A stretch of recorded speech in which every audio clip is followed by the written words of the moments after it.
IVM. Hey everybody, welcome to another week on the IVM Podcast Network. I'd like to thank our sponsors, Paytm Money Upfront. Guys, we're heading into week 2 of the lockdown, and I'm sure it's been challenging for all of you, just as it's been for us. We're doing our best to make sure that we maintain our schedules, but beg your indulgence if we slip. In the meantime, if you're looking for more stuff to listen to, might I suggest you go dive into the archives. We've got over 6,000 episodes of content we've created over the last 5 years, and I'm sure there's something in there that you'd love listening to. Anyway, stay safe, and let me get you started with your show. Hello, I'm Shifa and welcome to the Smile India podcast. Here you get to hear news, but with a twist. The news is all about India and Indians and is 100% positive. So stop groaning about what is wrong with the country and look at what is wow. So let's get started. A 7-year-old in a remote village in Kerala dreamt of one day having a huge bungalow and lots of money, so his father did not have to work as a coolie. The boy was average in school and failed in class 6, so his father asked him to leave school.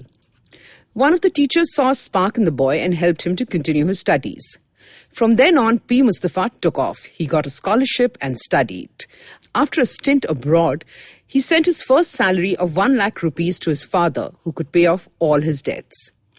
His heart was in India, so he came back and with a cousin started a small business of making fresh idli and dosa batter.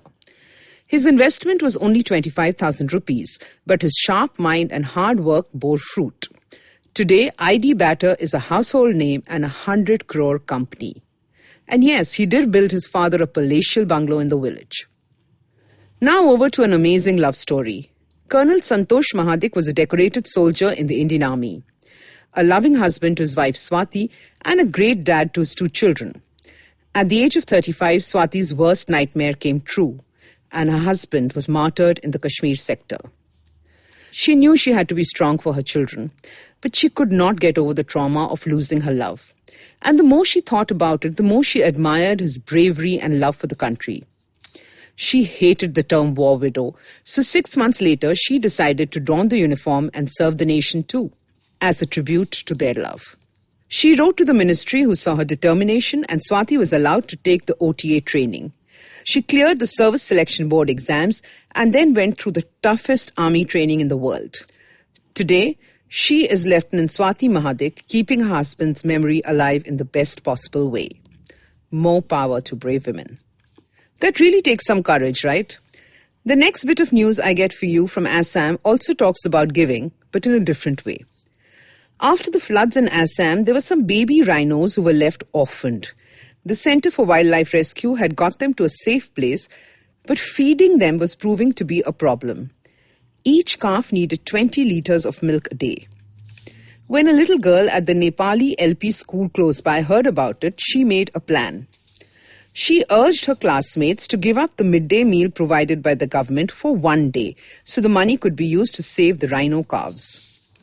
Everyone agreed, so a letter was written to the headmistress. She was touched and also agreed. They were still short of money, so all the teachers, staff and management chipped in. Today, the rhinos are doing well, having been saved in time by the little school-going angels. Who says you get a thank you for every good deed you do? And now here's something that you can do. Indian weddings are fun and everyone loves them. These days, some Western customs like a cocktail party and cutting a wedding cake are also part of most weddings. Now, here is one more Western custom that we suggest be adapted ASAP. The wedding registry. Let the couple tell you what they want. This ensures that there's no duplication of gifts and they don't have to spend too much on doing up their new home. And just so that you know, giving yet another recycled wall clock or thermos is not an apt wedding gift. This is Shifa Maitra signing off. See you soon, and if you would like some more great news on the country, check out Good News Indians on Facebook and Pinterest. For more such interesting podcasts, check out the IVM app or website or wherever you get your podcasts from. We won't disappoint you.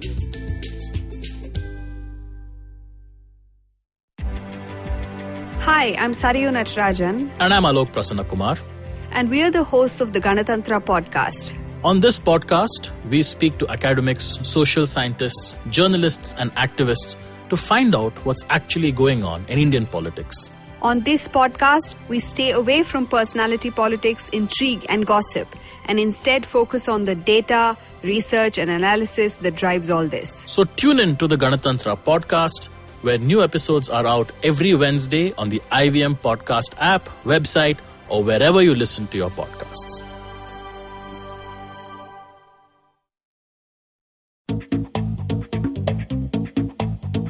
Advertising is dead. Yep, you heard me right. Advertising is dead. We're all in the content business now. Let's not call it news, TV, radio, etc., etc. It's all content, and we're in the middle of this weirdly exciting phase where all the borders and lines that have been drawn over decades has been swept away by this lovely thing called the internet. We're a show where we don't dwell on just the stuff that is now, but rather the wider stuff about advertising, media, content, and the whole goddamn circus surrounding it. Tune in every Tuesday for our weekly unboxing of the mystery box we used to call advertising. I'm Varun Dugirala, co-founder and content chief at The Glitch, and this is my new podcast, Advertising is Dead.